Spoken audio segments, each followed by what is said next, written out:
sama di hadapan hukum.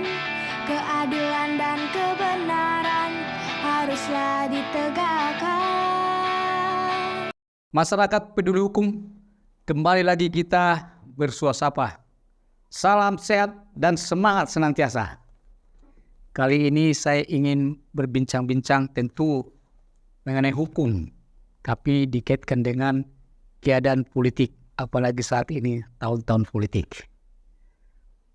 Hukum harus ditegakkan dan hukum harus diberlakukan secara adil.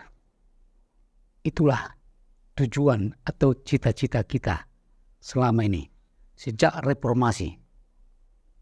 Namun bisa dikatakan hingga saat ini hukum belum dilaksanakan sesuai dengan cita-cita reformasi, yaitu supaya hukum menjadi panglima. Apalagi saat ini tahun-tahun politik, ya, belum selesai pencalonan presiden, wakil presiden, masih penjaringan, wah sudah begitu maraknya. Tapi hal ini memang tidak terlepas daripada politik, bahkan kepentingan politik. Kalau kita melihat politik itu sebenarnya adalah bagaimana segala sesuatu yang berkaitan dengan perumusan atau implementasi dalam kebijakan pemerintah atau penguasa. Jadi kebijakan dan mengimplementasikan kebijakan tersebut oleh pemegang kekuasaan yang tentu secara politik adalah pemerintah. Termasuk juga dalam pembuatan undang-undang legislatif, yaitu DPR. Saya ingin membicarakan bagaimana seharusnya kita saat-saat ini, tahun-tahun kulit ini, melakukan keinginan kita supaya hukum tetap ditegakkan. Dan apabila kita benar-benar ingin melaksanakan hukum sebagai panglima, maka seyogianya orang-orang yang berkecimpung di bidang politik juga harus menaati hukum. Negara kita ini negara hukum, yaitu Rechtsstaat, bukan negara kekuasaan. Dan setiap tingkah laku kita diatur oleh hukum, baik di dalam berhubungan dengan masyarakat yang satu dengan yang lain atau komunitas yang satu yang lain, bahkan di dalam hal untuk berpolitik juga, dalam arti untuk mendapatkan kekuasaan juga diatur oleh hukum. Hukum mengatur segala sesuatu. Di dalam berpolitik juga kita harus membuat sesuatu hal yang bisa membangun bangsa ini. Saya miris melihat keadaan saat ini, di mana antara pendukung, saya nggak menyebut partainya atau tidak menyebut calon presidennya, tetapi di antara yang mencalonkan saling menyerang secara pribadi, ini adalah perbuatan kurang sehat.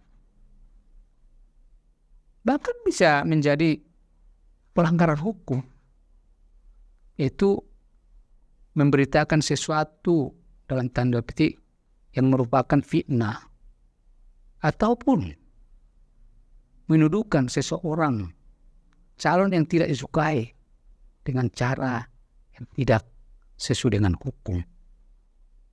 Dalam arti secara nyata dia menyatakan seseorang ibaratnya calon dari pihak lain, dinyatakan bahwa dia itu adalah seseorang yang tidak patut untuk menjadi presiden karena ini.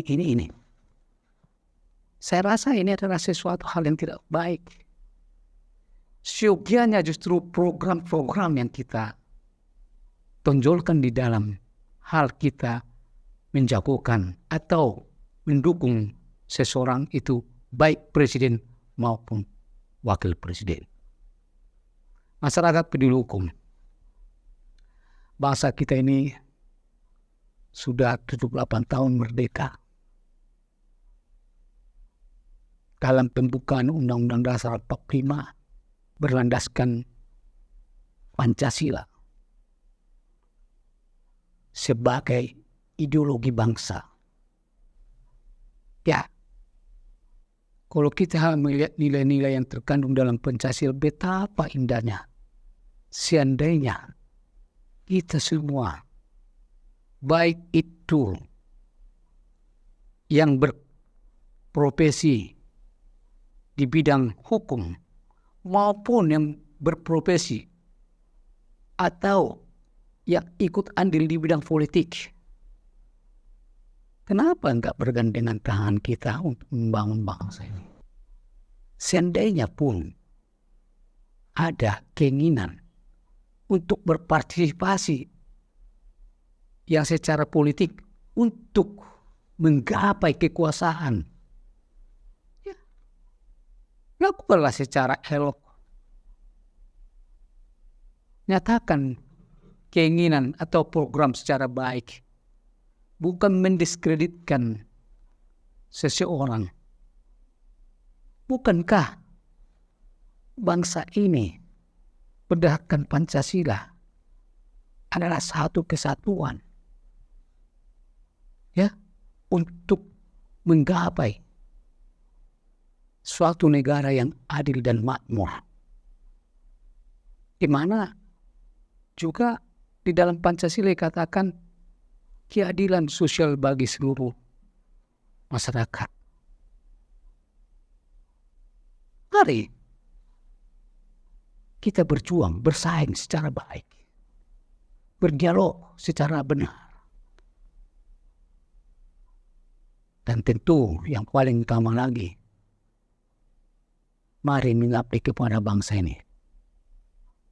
Negara kita ini perlu pemimpin yang mau mengabdi secara total. Bukan lagi untuk kepentingan diri dia sendiri atau kelompoknya, tetapi untuk seluruh bangsa ini. Bagaimana kita menggapai cita-cita daripada pendiri bangsa ini? Masyarakat yang adil dan makmur. Adil tentu di bidang hukum atau di bidang kesempatan untuk mendapatkan segala sesuatu yang baik. Makmur yaitu di bidang ekonomi.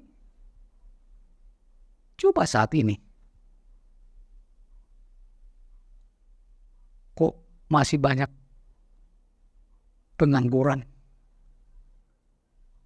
Bahkan kalau kita berjalan di kota Jakarta khususnya, masih banyak orang yang mencari sesuatu, yaitu pemulung, bukan merendahkan. Tetapi seyogianya hal seperti ini harus diminimalisir. Miris kita, mereka itu mencari uang untuk anak dan istrinya. Penting bisa makan. Saya pernah baru-baru ini mewawancarai mereka. Bagaimana dia harus menghidupkan anaknya 3 orang. Berjuang, memulung, dengan pas-pasan. Lebih miris lagi kalau dia sakit. Tidak ada yang bisa memberikan jaminan untuk mereka makan. Kenapa kita bukan memikirkan hal-hal yang seperti ini? Mari ke depan kita pilih presiden dan wakil presiden, termasuk juga anggota DPR yang peduli kepada kepentingan masyarakat umum. Sebagai negara demokrasi, itu di negara demokrasi pemegang kekuasaan tertinggi adalah masyarakat. Dalam arti masyarakat memberikan kuasa kepada penguasa atau pemerintah atau legislatif. DPR, DPRD, DPD untuk mengatur kepentingan negara secara global demi kepentingan masyarakat. Jangan lupa, jangan pada saat mau kampanye, wah saya akan melakukan ini, saya akan melakukan ini, percaya kita akan membangun. Tapi setelah mendapat kekuasaan, lupa akan janjinya. Sudah, mari hidup ini semua sekali. Selagi ada waktu, beri waktu untuk mengabdi bangsa ini.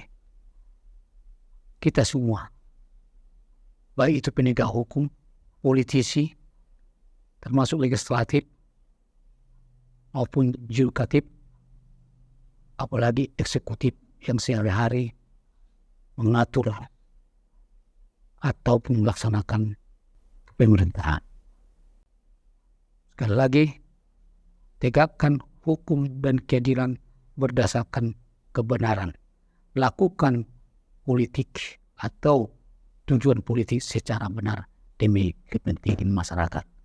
Niscaya kita akan berbahagia, bukan hanya diri kita sendiri, tetapi untuk seluruh bangsa Indonesia.